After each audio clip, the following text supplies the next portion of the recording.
نحمده ونصلي على رسوله الكريم أما بعد فأعوذ بالله من الشيطان الرجيم بسم الله الرحمن الرحيم وإلى مدين أخاهم شعيبا قال يا قوم اعبدوا الله ما لكم من إله غيره قد جاءتكم بينة من ربكم فأوفوا الكيل والميزان ولا تبخسوا الناس أشياءهم ولا تفسدوا في الأرض بعد إصلاحها ذلكم خير لكم إن كنتم مؤمنين ولا تقعدوا بكل صراط توعدون وتصدون عن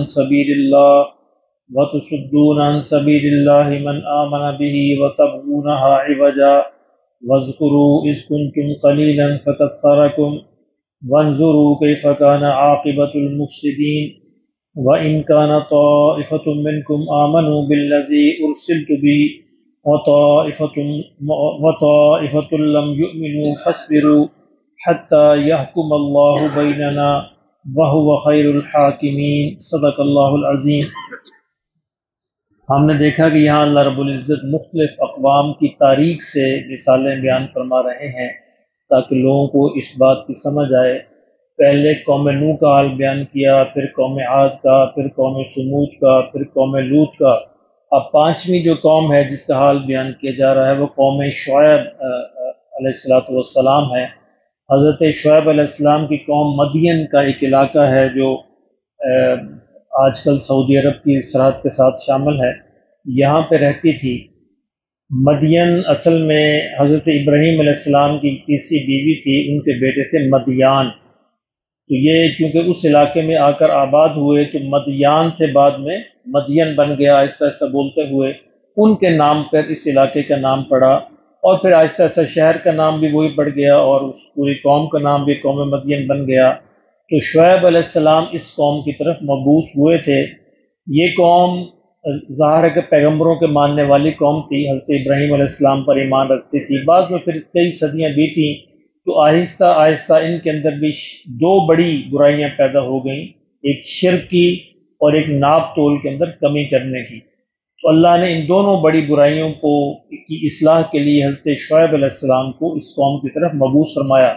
شعیب علیہ السلام کی جو انبیاء کی تاریخ میں ایک بڑی یونیک جو کوالٹی ہے وہ ان کو خطیب الانبیاء کہا جاتا ہے۔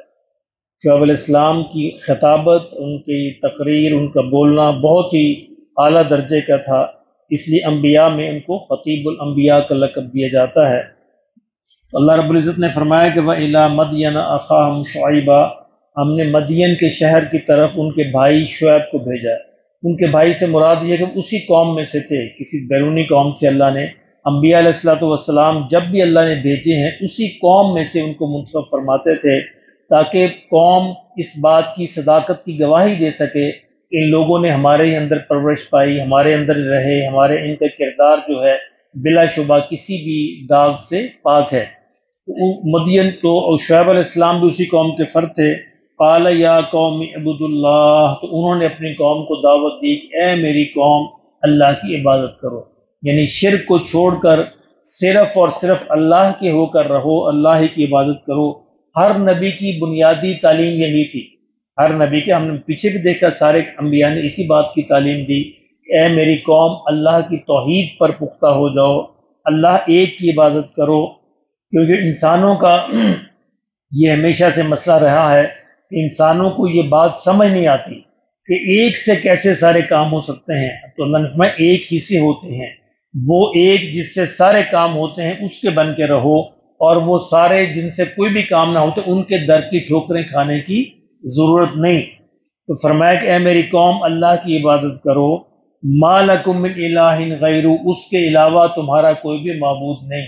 معبود بننے کا حق صرف اسی کو ہے، وہی خالق ہے، وہی مالک ہے، وہی عبادت کے لائق ہے۔ قد جاءتکم بینۃ من ربکم، کہا کہ اے میری قوم تمہارے پاس تمہارے رب کی طرف سے نشانی آ چکی ہے۔ اب نشانی کیا ہوتا ہے؟ اللہ کا رسول خود ایک نشانی ہوتا ہے۔ یہ اللہ کے رسول جب بھی آتے ہیں کسی قوم میں، سب سے بڑی نشانی اللہ کے رسول خود ہوتے ہیں، پھر ان کے معجزات جو ہیں وہ نشانیاں ہوتی ہیں، پھر ان کو جو اللہ کلام ان پر جو نازل فرماتے ہیں وہ خود نشانی ہوتی ہے۔ اس بینہ سے مراد یہ ساری کی ساری نشانیاں ہیں تو پہلی دعوت ان کو دی کہ تم توحید پر قائم ہو جاؤ، شرک کو چھوڑ دو، میں ایک اللہ کی عبادت کرو۔ اور دوسری ان کی دعوت کیا تھی؟ فَأَوْفُوا الْكَيْلَ وَالْمِيزَانَ، اور تم ناپ تول پورا پورا ادا کرو، ان میں کمی نہ کرو۔ کیل کہتے ہیں ناپنے کی چیز، جس طرح ہم دودھ ناپتے ہیں، پانی ناپتے ہیں، پیٹرول ناپتے ہیں، یہ ایک ناپنے کا پیمانہ ہے۔ اور میزان کہتے ہیں تولنے کی چیز، جس کو ہم کلو میں تولتے ہیں، جو چیز تول کے لی جاتی ہے۔ تو دونوں میں فرمایا کہ یہ کمی کرنا حرام ہے، دونوں میں، یہ ناپنے کی چیز ہو یا تولنے کی چیز ہو، کہ اے میری قوم یہ جو کمی بیشی تم کرتے ہو، یہ تمہارے اندر جو برائی پرورش پا گئی ہے، اس کو چھوڑ دو۔ وَلَا تَبْخَسُوا النَّاسَ أَشْيَاءَهُمْ، اور لوگوں کی چیزیں ان کو گھٹا کر نہ دو، کم کر کے نہ دو۔ اچھا، اس آیت کے تحت علماء نے لکھا ہے کہ اس آیت میں سارے حقوق شامل ہیں، یعنی کوئی بھی حق اگر کسی کا ہمارے ذمے ہے تو اس کو گھٹا کر نہیں دیا جا سکتا، پورے کا پورا حق ادا کرنا پڑے گا۔ حتیٰ کہ حضرت عمر رضی اللہ تعالیٰ عنہ نے تو یہاں تک فرمایا، ایک شخص آیا مسجد میں، آپ بیٹھے ہوئے تھے، تو اس نے آ کر اپنی نماز بڑی جلدی جلدی پڑھی، رکوع سجدہ پورا نہیں کیا، جیسے ہمارے ہم بھی عام طور پہ ہوتا ہے، لوگ سجدے سے پورا نہیں اٹھتے، دوسرا رکوع کر لیتے ہیں۔ تو یہ دو سجدے نہیں گنے جاتے، ایک سجدہ ہوتا ہے۔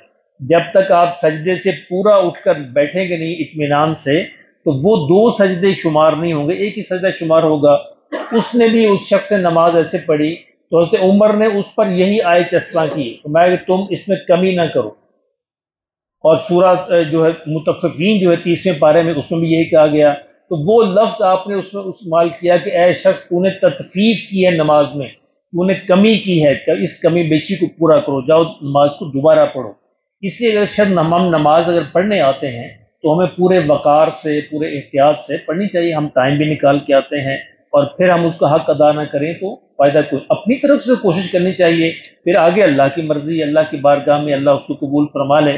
لیکن اگر انسان خود ہی کوشش نہ کرے، یہاں ایک نمازی تشریف لاتے ہیں، کئی دفعہ میں نے ان کو اس بات پر متوجہ بھی کیا، ان کا عام طور پر یہی عادت ہے کہ وہ ایک یعنی دو سجدے جو ہے وہ ایک ہی گو کے اندر کر دیتے ہیں، یعنی پورا بیٹھتے نہیں ایک گو کے، یہ ایک عام طور پہ غلطی ہے۔ اسی طرح رکوع کے اندر یہ غلطی ہوتی ہے کہ انسان پورا کھڑا نہیں ہوتا، پورا نہیں کھڑا ہوتا اور جلدی سے سجدے کے اندر چلا جاتا ہے، وہ بھی رکوع اور رکوع کے بعد جو قومہ ہے اس کا حق ادا نہیں ہوتا۔ حضرت عمر نے اس کو بھی اس آیت کے اور تطفیف کے زمرے میں شامل فرمایا۔ اس طرح کوئی بھی حق، کسی کا کوئی بھی حق بنتا ہو، صرف ناپنے تولنے کی چیزیں نہیں، اس میں آپ کوئی کمی نہیں کر سکتے، اگر کمی کریں گے تو اسی وعید کے شمرے میں شمار ہوں گے۔ اللہ ہمیں اپنی پناہ میں رکھے۔ اور فرمایا کہ لوگوں وَلَا تَبْخَسُوا النَّاسَ أَشْيَاءَهُمْ، لوگوں کو ان کی اشیاء کم کر کے نہ دو، کوئی بھی حق جو ہے اس کے اندر کمی جو تمہارے ذمے ہے، تمہیں پورے کا پورا حق جو ہے ادا کرنا ہے۔ انسانوں کا کیا مسئلہ ہے؟ انسان یہ کہتے ہیں کہ ہمیں تو حق پورا ملے اور ہم پورا حق نہ دیں۔ دیکھیں، اگر ہر انسان یہ چاہے، اس پہ لگ جائے کہ میں کم از کم پورا حق کسی کو دے دوں، تو سارے حق ادا کرنے والے بن جائیں گے، پھر ضرورت نہیں پڑے گی کہ یہ میرے فرائض ادا کرو، میرے حقوق ادا کرو، نہیں۔ جب آپ پورے کا پورا حق ادا کرنے لگ جائیں گے تو کم از کم آپ اللہ کی بارگاہ سے بری و ذمہ ہو جائیں گے۔ یہ انسان اس وقت دوسرا نہیں کرتا میں کیوں کروں، نہیں، یہ کوئی جواز نہیں ہے، یہ کوئی جواز نہیں ہوتا۔ ہمیں اللہ کی بارگاہ میں اپنا جواب دینا ہے۔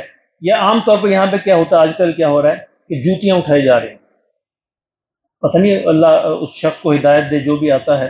اچھا، اگر آپ کی جوتی اٹھائی گئی ہے تو آپ اس بات کے حقدار نہیں ہیں کسی اور کی پہن کے جائیں، بالکل حقدار نہیں ہیں۔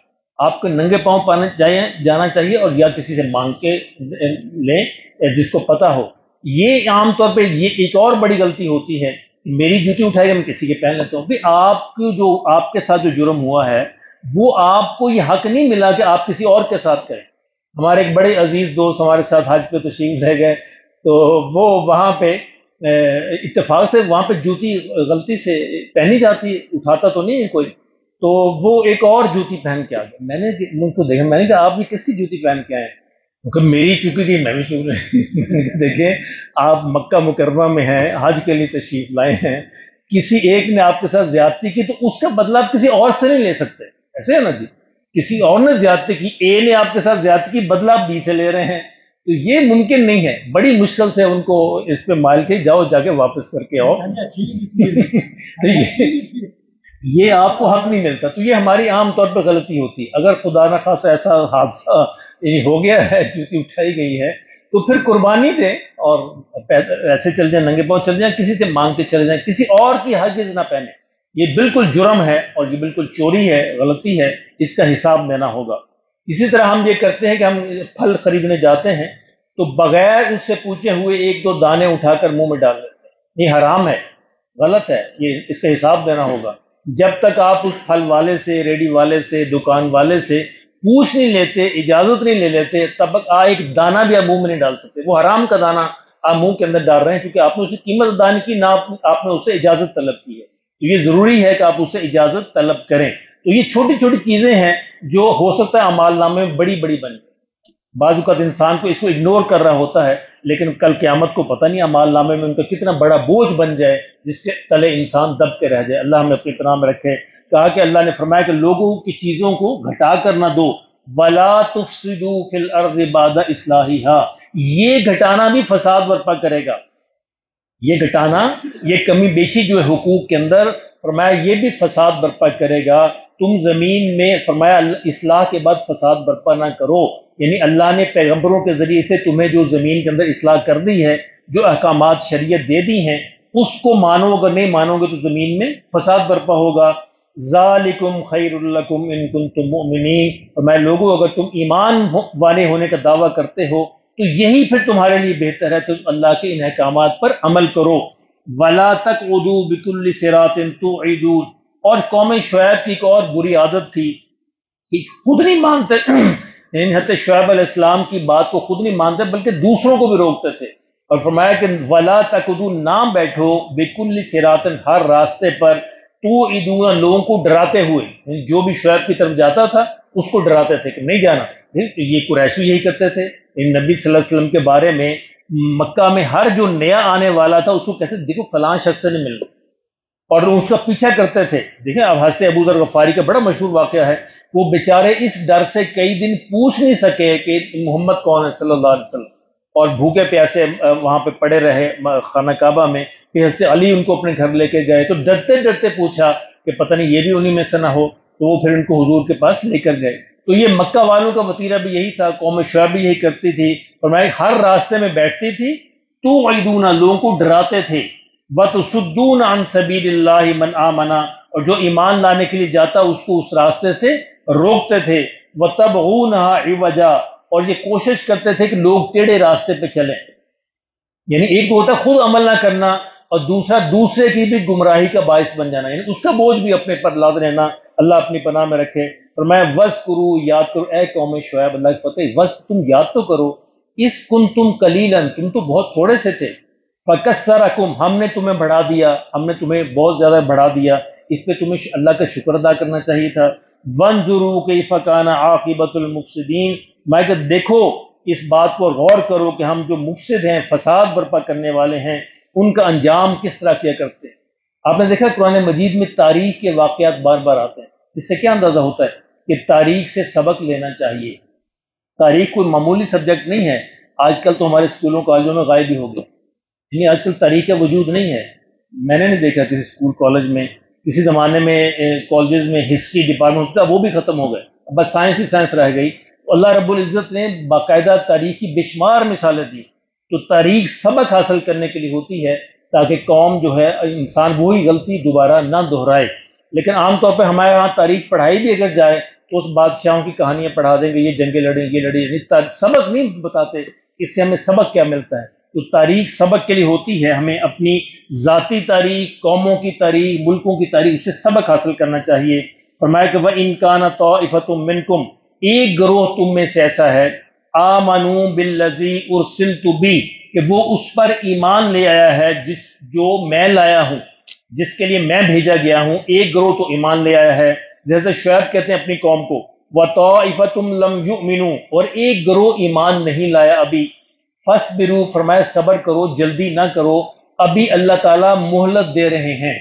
اللہ یہ چاہتے ہیں کہ جو گروہ ایمان نہیں لایا اس میں سے بھی کچھ ایمان لے آئیں، اور جب اللہ کی حکمت میں یہ فیصلہ ہو جائے گا اب کوئی بھی ایمان لانے والا نہیں، پھر تم پر عذاب آ جائے گا. اس لیے تم جلدی نہ کرو. حتی یحکم اللہ بیننا، یہاں تک کہ اللہ تمہارے اور ہمارے درمیان فیصلہ کر دے. اس لیے جلدی نہ مچاؤ. وَهُوَ خَيْرُ الْحَاكِمِينَ، اور وہی سب سے بہترین فیصلہ کرنے والا ہے۔ آگے پھر اس قوم پر کیا عذاب آیا یہ ہم انشاءاللہ کل بیان کریں گے۔ یہاں پر 8واں پارہ بھی ہمارا ختم ہو گیا، کل انشاءاللہ ہم 9واں پارہ جو ہے شروع کریں گے۔